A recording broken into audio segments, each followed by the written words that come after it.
Hey guys, this is Ernest James, host of the Deal to Heal with E. James podcast, and I got a question to ask you. Could you buy me a cheeseburger? Better yet, could you buy me a value meal?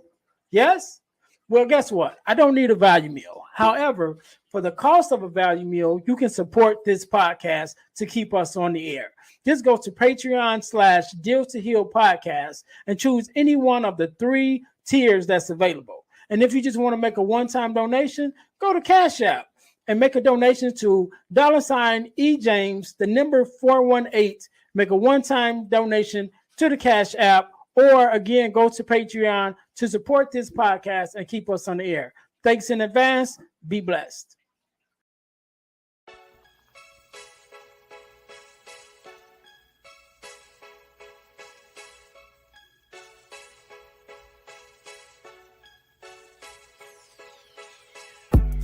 Welcome to Deal to Heal with E. James podcast. On this podcast, my guest and I will discuss topics and ways to help us to heal in every area of our lives. I believe that everyone can live a life that is happy, healthy, and whole. So I'm on a mission to help people to deal, heal, and fulfill. Deal with your problem, heal from the pain, and fulfill your purpose. Thanks for tuning in. Let's get to it.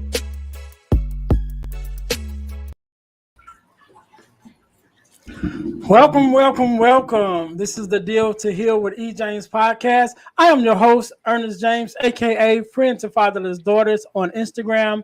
And I believe that everyone can live a life that is whole, healthy, and happy.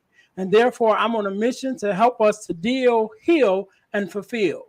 Deal with our problems, heal from the pain, and fulfill our purpose. So I want to thank you guys for tuning in. This is season 2, episode number 22. And again, we are here today with another guest that has came on. At this time, I'd like to Joel to introduce himself. Joel, how you doing? I'm good. Thank you for having me on the show. I'm honored to be here, and I'm looking forward to our conversation. No problem. So, Joe, just for our listeners, real quick, give us just introduce yourself of who you are and what it is exactly that you do. Sure. So my name is Joel W. Hawbaker, and I do a lot. By day, I'm a high school history and Bible teacher and a soccer coach. I'm also a divorced and remarried father of 2 now teenage daughters. That makes me feel very old to say. And I grew up in a blended family, and I'm in a blended family now. Like I said, I'm divorced and remarried. Divorced about 11 years ago. Been remarried for about 7.5 years now. And so outside of my schoolwork, what I do is I travel around the country and I do presentations at conferences and churches and different leadership events or whatever, specifically focused on helping blended families try to live more cooperatively and peacefully together. So I've worked with a number of different Head Start groups, working with training their Head Start workers, whether it's the teachers or the administrators, because a large part, for those of you familiar with Head Start, a large part of what Head Start does is they work with lower income families, and the percentage of those families that are blended is tremendously high. And so a lot of times they bring me in to do events to train some of their staff with, okay, how do we help those kinds of families from our Head Start Center? So this past summer, I was in Oregon one weekend. I was in New Orleans another weekend. I've done a couple different virtual presentations for people, for Head Start organizations in different states. And I love working with them because they've always treated me really well. But also, like, if you're going to work with young people like that, you're normally going to have a good heart. I don't know a lot of people that are just awful people that love to work with little kids. And so I enjoy working with those kind of organizations, but that's a large part of what I do. I've also got my own podcast. It's called the 10CBF. That stands for 10 Commandments for Blended Families. That's the core teaching. Yeah, that's the core teaching of what I do. That's something I put together a few years ago. And so that's where I do a lot of my help as well, is just interviewing people, kind of like what we're doing here, and encouraging blended families on, okay, wherever you are, how can we get you to a little bit better place? And how can we keep that momentum moving forward to try to help your family? So, that's what I do, is I try to bring my lifetime of experience and years of research in order to try to help other people avoid the mistakes that I've made, and therefore be able to help their family without having to. I've got a good buddy named John Finch. He's the creator of something called the Encouraging Dads Project, or the Father Effect. He always says, what we want to do is we want to learn from other people who have already paid the dumb tax, right? They've already screwed up. So how can we learn from them instead of us having to pay the same dumb tax, right? That's what I want to do with blended families. Oh, wow. Okay. Well, that's, first of all, before we go any further, one of the things that I love to ask, especially girl dads, because I'm a girl dad myself and a girl dad of a teenage daughter. My baby just made 18 last year. So, which is a whole nother thing. But so whenever I have a girl dad on, I always ask two questions. Number one, what has your experience of being a girl dad been? How has that been? And then number two, tell me something that your daughter has taught you that has changed you for the better. Okay, those are good questions. So the first one, my experience as a girl dad has been humbling. When my older daughter was born, she's 17. She'll be 18 in May. And when she was born, I had just gotten my college degree 3 weeks earlier. So my entire senior year of college I had a wife who was now pregnant, and I was also a full-time college student and was working a full-time job because I had a wife to support. And so 3 weeks after I got my diploma, my older daughter was born. And I thought, because I'd read a bunch of books about fatherhood and parenting and being a husband, and I thought I knew what I was doing because I was 21 years old and, arrogant and full of myself. And what I learned is that even the little I thought I knew, I was probably wrong about. I wasn't prepared to be a father, and I didn't know it. And I wasn't prepared specifically to be a father of daughters because I didn't know anything about women or females of any age. And, that was 17 and a half years ago. I'm not sure how much more I know women, but I definitely know a lot more about parenting than I did 17 or 18 years. My superpower, actually, if you ask my wife or my ex-wife or my kids, my superpower is the ability to unintentionally upset women of all ages. I'm really good at foot and mouth disease, like where you say something you think is completely innocent, or worse, you think it's funny and it's actually just hurtful. Like, I'm really good at that. And so that's not something something that I'm happy about, but you learn to deal with it. You get real good at apologizing and asking forgiveness. So that's been good. And something that I've learned from both, because I've got two daughters, again, older one 17, younger one, by the time this episode comes out, by the time you guys are listening to this, my younger one will be 15. So I have two teenage driving daughters. Wow. And yeah, that's a little terrifying. Just because I teach high school kids, they're a bunch of idiots on the road. Even if my kids are good drivers, that doesn't mean the big old pickup truck driving high school boys that I teach are going to be safe on the roads. It just terrifies me. Anyway, one of the things they've taught me is how to be more gentle, because I really wanted sons because I thought I knew how to raise them, because I am a boy and my dad raised me and I loved my dad. And so I thought, okay, well, sons I can handle. I had literally no idea what to do with daughters. And so I had to learn how to do the things that interested them. So I got good at having tea parties and painting fingernails, and I can braid hair 3 different ways. And I once spent a few weeks at I was actually helping teach a Duke tip class over the summer when my girls were little. So I was gone for about 3 weeks.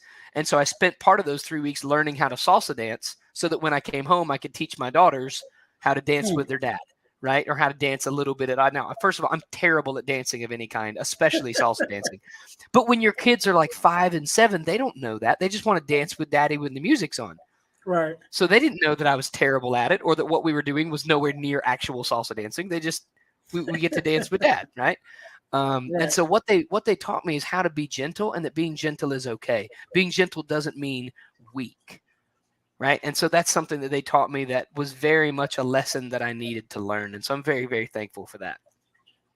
All right, man. That's great stuff right there, man. And that's why I always like to ask the girl dads, about their experience, because it's not something that we often hear about, especially in my line of work, dealing with fatherless daughters.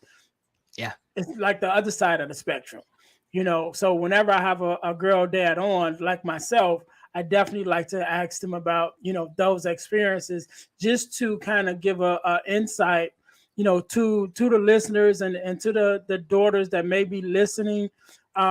Because I shared on an earlier podcast with one of my guests, because I was on her show. She was a guest on my show, but I was on her show last year, and we spent the whole thing talking about my relationship with my daughter, and it was such a good interview that I sent it to my daughter, Nice. so she can listen to it, and we were able to have some good conversations that came out of that. So That's awesome. just having that experience with my own daughter, I definitely made it a thing. Like, okay, every time I have a girl dad on, I'm going to ask them two questions, and just so to let the daughters know, how much they affect us, how much they do to us, how much they change us, because oftentimes, or sometimes we don't say it as much as we should. Like you Absolutely. said earlier, we think we know everything, but we don't know everything when it comes to women. So we had that same thing with our wives, or even our daughters. Sometimes we don't say I love you enough, or we don't Right. say I appreciate you enough. And especially getting into love languages and all of that. When you Yeah. learn that, learn your daughter's love language, and those words of affirmation may be what she needs to hear. So we have to be Right. more intentional about, speaking them into our life. So I always love to have, for the dads to give their experiences with their daughters. So that being said, we're gonna jump right into this. But before I ask about your advice about blended families, I was watching hmm one of your videos, and I seen something that I really did like. So I Okay. shared with you that I've been married twice, and my hmm second marriage was a blended family. So Okay. my daughter is my only biological child from hmm my first marriage. So when I remarried, my wife had four sons of her own, so that gave us hmm five.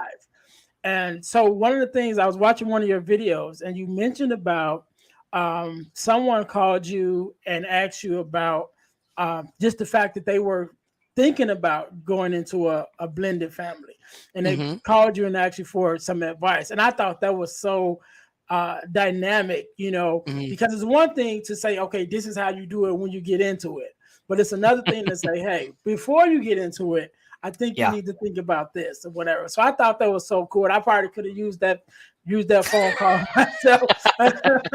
Well, we all could have. We all could have. Yeah. Yeah. So this I don't know what that conversation was like, but just hmm for anyone else that is listening, that is thinking about, maybe they're in a relationship, with hmm someone who has a child already, and they're thinking about going into it. What advice would you give them before even getting into it? Yeah. So I would actually mention a couple of things, and the first one, it may step on a couple people's toes, but you know as well as I do, if we're not able to be fully honest with each other, Hmm. then it's not worth having the conversation. So the first thing that I tell people is this: if you are dating someone who has kids, if you're not committed to wanting to marry that person, if you don't see it going anywhere long term, you need to end it now. Because if you let that kid get attached to you and it doesn't work out, it's not just you and the other adult that's going to be hurting, it's going to be Right. this kid, right? So the first thing I tell people is if you're not dating with the goal of marriage, you do not need to be dating either as a single parent, or you don't need to be dating a single parent. And I know Mm. there's probably a lot of people who are going to listen to this and go, he doesn't know me. He doesn't know. You're right. I don't know you. I don't know your situation. I am telling you that if you do that, it's risking a lot of hurt to your child. And that's just something you need to be aware of. So if you are dating with a view to marriage, say that you're dating a single parent, or you are a single parent and you're dating someone, maybe like you have a kid or kids, and the person you're dating has a kid or kids, right? Before you get married, there are a few different things you need to talk about. Now, I call these the 5 different kind of conversations that blended families need to have, right? And there's lots of different ways to have these conversations, but ultimately they're conversations you need to have early, and they're conversations you need to have often. That is, you need to have them more than once because the situation is going to change. So the first thing that I tell people is you need to talk about blended family dynamics. That is, what are you expecting it to be like? What do are the kids going to live with you? What is the schedule? How are you going to handle those things? What are you going to do about switch over or whatever it may be? That's a big one. Another one is just parenting. Are you going to parent your kid and they're going to parent their kids? Are you each going to be responsible? Who's going to be in charge of discipline, right? You may want to have a conversation about switchover items. What do you keep at your house? What goes back and forth? It's all the very practical stuff because those are things that should be able to be discussed. But if you don't discuss them, they can become a big deal, much bigger than they could have been or much bigger than they should have been. Because the reality is, in a blended family, everything is more complicated. Schedules are more complicated. That's a conversation you need to have. Holidays are more complicated. That's a conversation you need to have, right? Parenting choices. So like we've got teenage daughters. So I tell audience, I'm like, okay, so who decides what your child is allowed to wear? What she's allowed to listen to, what she's allowed to watch, where she's allowed to go, who she's allowed to hang out with, who she's allowed to date, what kind of device is she allowed to have, what social media is she allowed to have, at what age is she allowed to have these things. These are conversations that if you don't have them early, they're going to get ugly later on. Better to have them now, even if you still disagree, at least you know where everybody stands and you have a starting place. Because the problem is if you wait to have these conversations, the issues are just going to get bigger and the habits are already going to be formed. And so they're going to be harder to change if they need to be changed. So again, those are the biggest things that I would say is if you are thinking about doing this, one, if you're not sure you're going to do it, like you need to go because you're not helping anybody. Two, if you're planning on getting married, then you need to have these conversations early. And here's why I say you need to repeat them, because you mentioned that your older daughter is 18. Right. And then you've got your stepkids and stuff. Right. Here's the thing. The conversations you had with your daughter at 15 are not the same ones you're having now that she's 18. Right. Who she is at 18 is not who she was at 15. She's older. She's a legal adult now. She's probably getting ready to go to college or into the workforce or into the military or whatever she's going to do. Right. All of those are great options, by the way. I'm a high school teacher. If you think that everybody has to get a 4-year degree, I would argue that you're probably mistaken. Okay. College degrees are great, but they're not the end all be all. I just feel the need to mention that. But the thing is, when my kids were 7 and 10, those are different conversations than when my kids are 17 and about to be 15. Like that's not the same. They're not the same kids. We're not talking about princess dresses and tea parties. We're not talking about cartoons on television. We're not talking about bedtimes. We're talking about college and cars and jobs. And so you need to have these conversations every 6 months or a year, because just when you think you've got it figured out, the kid is now older and the equation has changed. And so the conversation's got to be different. And that's hard. Yeah. And I like what you said, because two things that I definitely can touch on myself with even having those conversations, especially when they're younger, because your idea of parenting, first talking about parenting, your idea of parenting may not match their idea of parenting. Correct. In fact, it probably won't. It probably won't. In my experience, right? So I was raised in a 2-parent household. Okay. Right. So I was blessed to have my mom and my dad under the same roof my entire life. Okay. Unfortunately, my wife wasn't. So her viewpoint of what a father is and that relationship between a father and a son, even a father, stepfather, stepson, however you want to look at it, it's completely different from mine. Yeah, absolutely. Because she doesn't have the experience to draw from. I'm one of 9 kids and the oldest of 4 boys. So I got the dad and mom under the same roof. I got firsthand what it's like to be raised by a father raising boys, and then also that father relationship with girls. I have that. Unfortunately, my wife didn't have that. So our definitions and our styles of parenting was different. And then also another thing that we need to definitely, that I like that you said that we have to think about is if you already know you're not in it for the long haul, right? Right. Definitely you Right. want to rethink it, Yeah. because it definitely will have an impact on the child. Yeah. Whichever way it goes, it's going to have an impact. And especially if you are a person like myself who loves children, so that's part of my personality anyway. I'm going to interact with the child. I'm going to try to build a good rapport and good relationship with the child. But now, if things don't work out, or if I'm already 1 foot in and 1 foot out, Right. now that's another person that's leaving that child's life, Yeah. depending on the relationship that child has with his other parent, his or her Yeah. other parent, Yep. because as dealing with fatherless daughters, I know firsthand that all the time the fathers don't stick around, So Yeah. if that's the case, and now I'm 1 foot in, 1 foot out, and then I decide to step all the way out again, how does that leave the child? What kind Yes. of more, pressure or more hurt that puts on the child for the long run? And I'm glad that you said that, because I don't think a lot of people, I know I didn't even think about it, beforehand. I did think about it a little bit, because when I got married, my daughter was like 7. So it was a reality to me of what that relationship would look like, for my daughter, with her stepmom. And I was blessed too, that the fact that they have a wonderful relationship. Even so now, as my daughter is 18, they have conversations that I don't even know about. Right. Yeah. Sometimes I get a text message that be like, daughter called me today, and we was on the phone for however long, and I'm like, oh, she didn't even call me. Right. Yeah, but that's So, wonderful that you're able to have that. Like, I applaud you, and I'm impressed that you're able to have that kind of relationship, not just you, but your daughter and your ex, because that's huge. Because just like daughters need dads, daughters need moms, and they need that mother figure. And that's not to bash biological moms by any stretch, but if your daughter can have a relationship with another adult woman who is good for her, who's a good example, like, that's a good thing. So I'm really glad that you're able to have that kind of relationship, and that your daughter is able to have that kind of relationship. That's wonderful.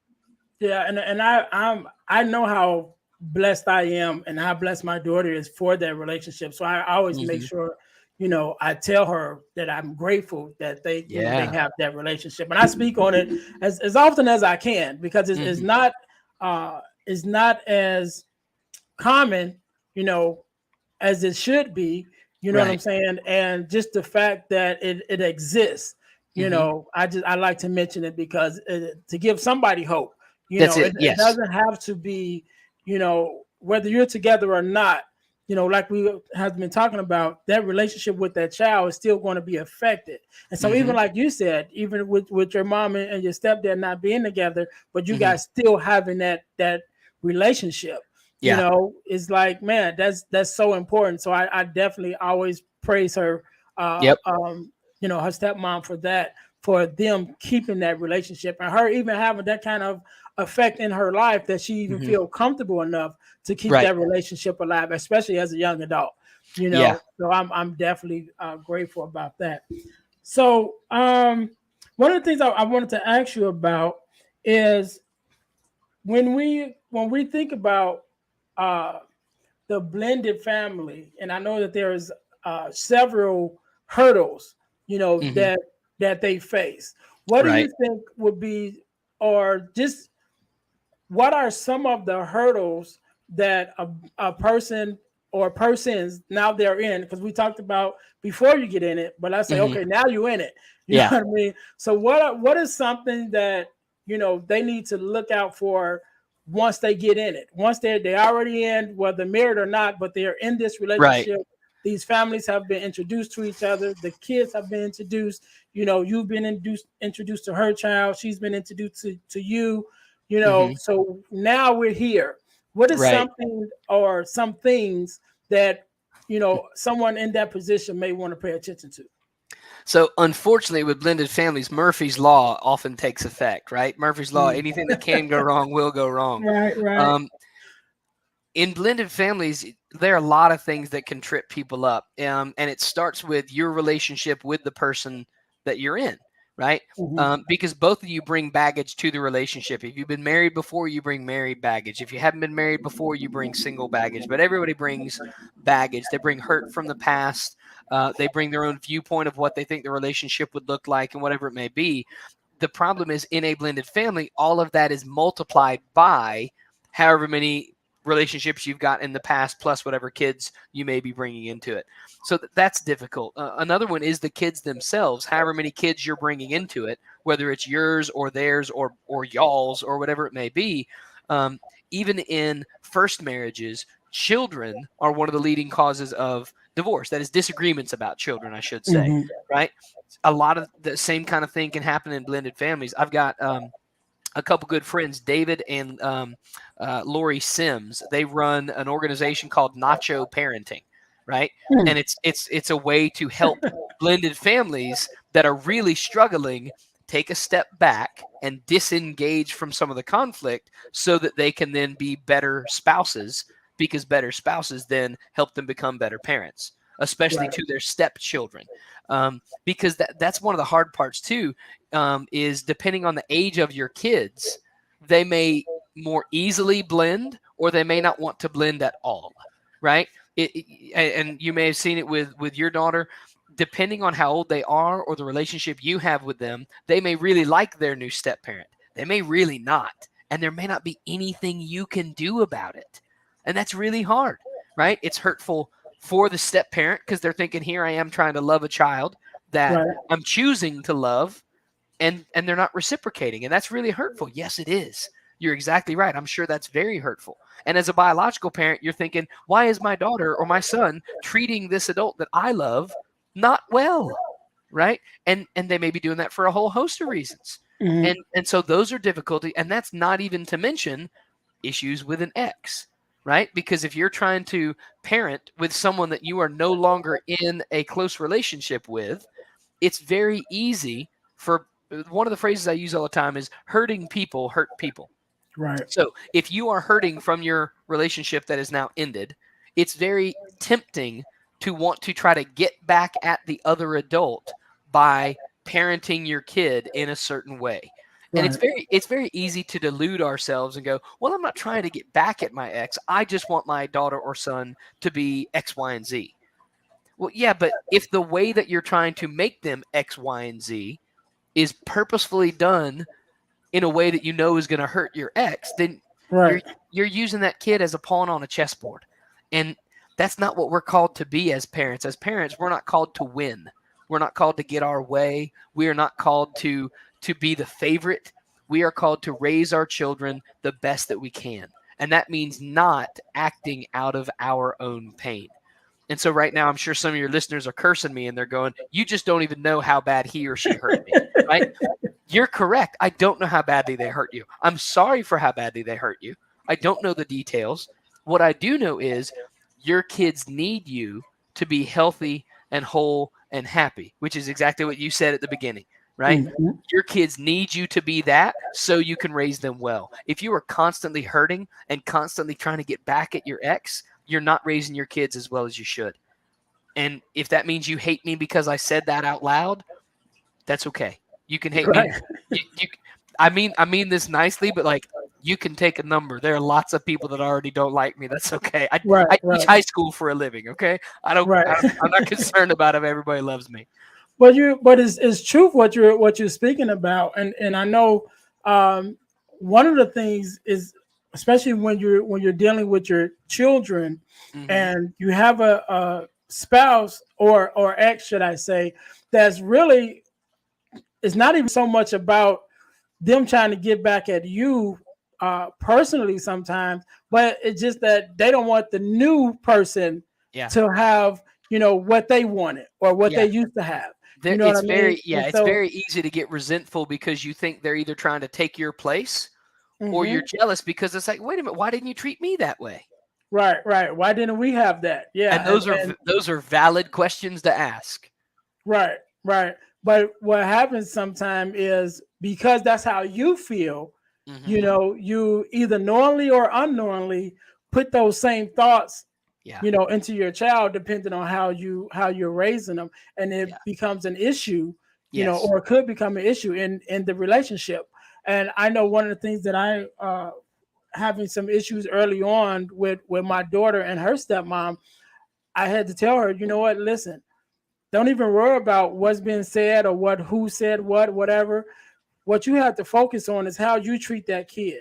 because that kid is not going to always be the same age. That kid is not going to always be at that same mature level, you Yep. know. And one thing that they always will remember, no matter who says what, they're going to remember how you treated them and how Yes. you made Yep. them feel. And when they get old enough to voice their own opinion, then they will say, hey, I know this is what this person said, but this is how they made me feel, Yeah. and Yep. and that was one of the things that I myself used in my relationship with my stepsons. And I encouraged my daughter's stepmom to do the same thing. Like, that's what we're going to focus on. We're going to focus on how we run this house and how we treat each other and Yeah. how we treat the kids. Because when Yep. it's all said and done and we're old and gray and they're older and getting grayer, Right.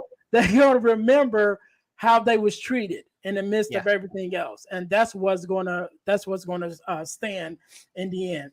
So, Joe, so okay, so we know that those are a couple of things that they need to look out for, Yep. but there's a yin and a yang to everything. Mm-hmm. So if those are some of the things that they need to look out for, what would you say are some of the pillars that help to strengthen blended families? Yeah, that's a good question, because it's important to know the warning signs. It's also important to know, okay, so what should we build on? And so I love that you asked that. I would say that there's two big pillars that I really like to share with people, and I mentioned one of them earlier a little bit. The first one is, you want to be the adult that you want your kid to become, right? Mm, Be the adult you want your kid to become. I've never met a parent who said, I want my kid to be bitter, and I want them to be snarky, and I want them to be disrespectful, and I want them to be rude and spiteful and irresponsible. I've never met a parent who said that. I've been teaching for, this is my 16th year in the classroom. I've never had a parent say those things to me about their child.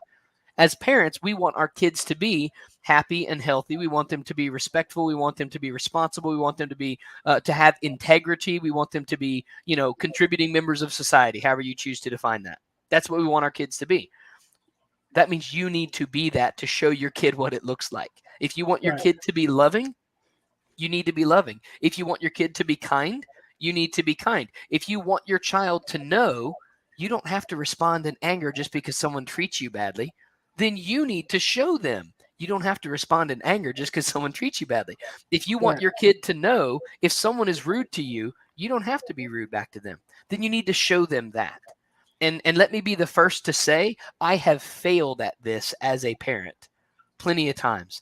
There, and I'm sure a lot of your listeners can think of specific times. There have been plenty of times when my daughters have said things, and my first thought was, well, that was kind of rude. Why would you say that? And my immediate second thought was, oh crap, I said that 6 months ago or a year ago, or right, crap. And that's why it's so important that we set good examples, because our kids are learning a lot more by watching us than they are by listening to us lecture them. So that's the right. first pillar, is be the adult you want your kids to become. And the second pillar is, you need to remember the golden rule from your childhood and treat Hmm. other people the way that you want to be treated, right? Not the way they treated you. Don't respond in anger if they are angry at you. Don't respond by hurting them if they hurt you. We teach kindergartners, just because someone hits you doesn't mean you have to hit back. Just because they called you a name doesn't mean you have to call them a name back. But it's like when we become adults and we get hurt, we forget all of that. It's like we think we're the one exception to the rule of treat other people the way you want to be treated. Well, you don't know what they. Right, You're right. I don't know what they did. What I know is, if you respond the same way, you're teaching your child a lesson you don't actually want them to learn. That's what's happening, right? And so it's important for us to remember why why we need to set a good example for our kids, why we need to remember the golden rule. Those two pillars, if you can just focus on those two things, you're gonna be heading in a great direction, right? If you can consciously step back and say, oh, okay, so even though my ex did this, or even though, my ex did that, the right response is to be loving and to be respectful and to be kind. If I can do that and let my kid see that I did that, again, you're not doing it to show off, but if I can do that and my kid sees me doing that, that's a much better example. That's a much more powerful, impactful example for my child. And we need to make sure that we're living those kinds of things out. Yeah, and like you said, we have to remember, and I know is said all the time, but people will watch what you do more so than what you say. Absolutely. And our kids are definitely the same way. And I remember when I had Yana on, and one of the things that she talked about. So Yana is a fatherless daughter who works as a coach with fathers who are reconnecting with their daughters after some time. Okay. And one of the things she wrote a book, and I'd highly recommend it for anybody who are looking into it. But in this book, one of the questions that she asks the fathers to consider is, who are you going to be in front of your daughter? And she emphasizes not just who do you want them to see as far as you, but how do you want them to see it? So not just the relationship between you and them, but also the relationship with you and other people. Like, how do you treat the people around you when you're in your daughter's presence? Not just how you treat her. Yeah. You might treat her right, but then be snobby with the waiter. Like, no, but what example are you setting? So you have, just like you said, you have to be who you want your child to see on all occasions, all the way around. Exactly who it is that you want them to be. You have to model that and not just say it, because we speak a lot of things with our mouths, but our actions always give us away. So we may say one thing, and this is how we feel, and this is what I believe, but then my actions is doing the contrary. So we have to make. So I like those two, and so I got one more question, and this one is kind of important to me because it was something that I made sure that I did in the lives of my stepsons, and that is making room for the biological parent. So one of the things that I was definitely intentional about, especially after I got married, was because we're now under the same roof. So it's now me, my daughter, my wife, and our sons, But I've made it a point to them and to her that I'm here to do my role as a husband and as a father figure. I don't like really saying stepfather, but just as a father figure. Yeah. But I know that my role would not be necessary if their biological father was here. So therefore, I'm always make sure to leave that door open, for him, as whenever he comes, whenever he shows up.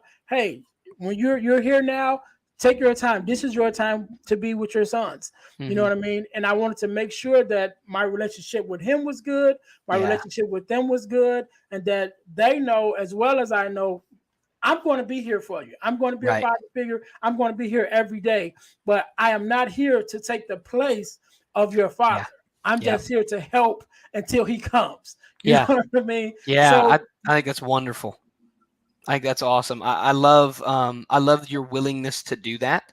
And I love how conscious you were and purposeful you were about telling them that, because that allows them to feel safe, because they don't have to wonder, where is my loyalty supposed to go?